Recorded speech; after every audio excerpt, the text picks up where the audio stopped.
of a second draft or even corrections. Perhaps in the back of his mind he knew that his time on the stage would end in the second act, and he was racing to get it all in and to get it all out. I can recall a lunch in 1991 when I was editing the New York Observer, and he and Amy and I got together for a quick bite at a restaurant on Madison, no longer there. Christopher's copy was due early that afternoon.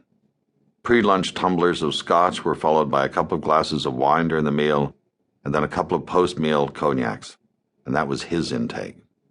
After stumbling back to the office, we set him up at a rickety table and an old Olivetti, and in a symphony of clacking, he produced a 1,000-word column of near perfection in under half an hour. Christopher is one of the first writers I called when I came to Vanity Fair in 1992. 6 years before, I had asked him to write for Spy. That offer was politely rejected. The Vanity Fair approach had a fee attached, though, and to my everlasting credit, he accepted and was the signature columnist for the magazine from then on. With the exception of Dominic Dunn, who died in 2009, no writer has been more associated with Vanity Fair. There was never a subject too big or too small for Christopher. Over the past 2 decades, he traveled to just about every hot spot you can think of. He also subjected himself to any manner of humiliation or discomfort in the name of his column. I once sent him out on a mission to break the most niggling laws still on the books in New York City, one of which forbade riding a bicycle with your feet off the pedals. The photograph that ran with the column, of Christopher sailing a small bike through Central Park with his legs in the air, looked like something out of the Moscow circus.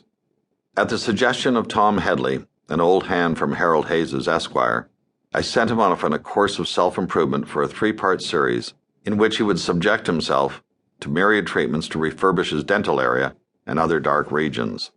At one point I suggested he go to a well-regarded waxing parlor in town for what they indelicately call the sack, back, and crack.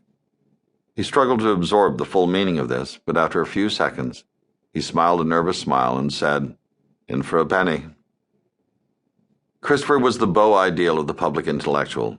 You felt as if he was writing to you and to you alone, and as a result, many readers felt they knew him. Walking with him down the street in New York or through an airplane terminal was like escorting a movie star through the throngs. Christopher was not just brave in facing the illness that took him, but brave in words and thought.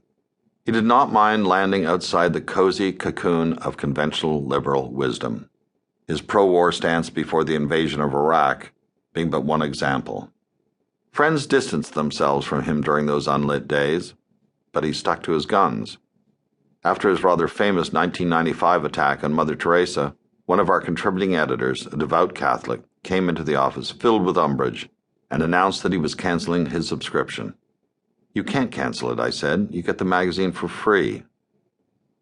Years ago, in the midst of the Clinton impeachment uproar, Christopher had a very public dust-up with his friend Sidney Blumenthal, a Clinton White House functionary.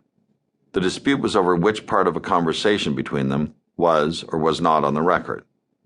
Christopher wound up on television a lot defending himself. He looked like hell, and I suggested we bring him to New York for a bit of a makeover and some R&R away from the cameras. The magazine was pretty flush back then, and we set him up with a new suit, shirts, ties, and such. When someone from the fashion department asked him what size his shoes were, he said he didn't know. The pair he had on was borrowed.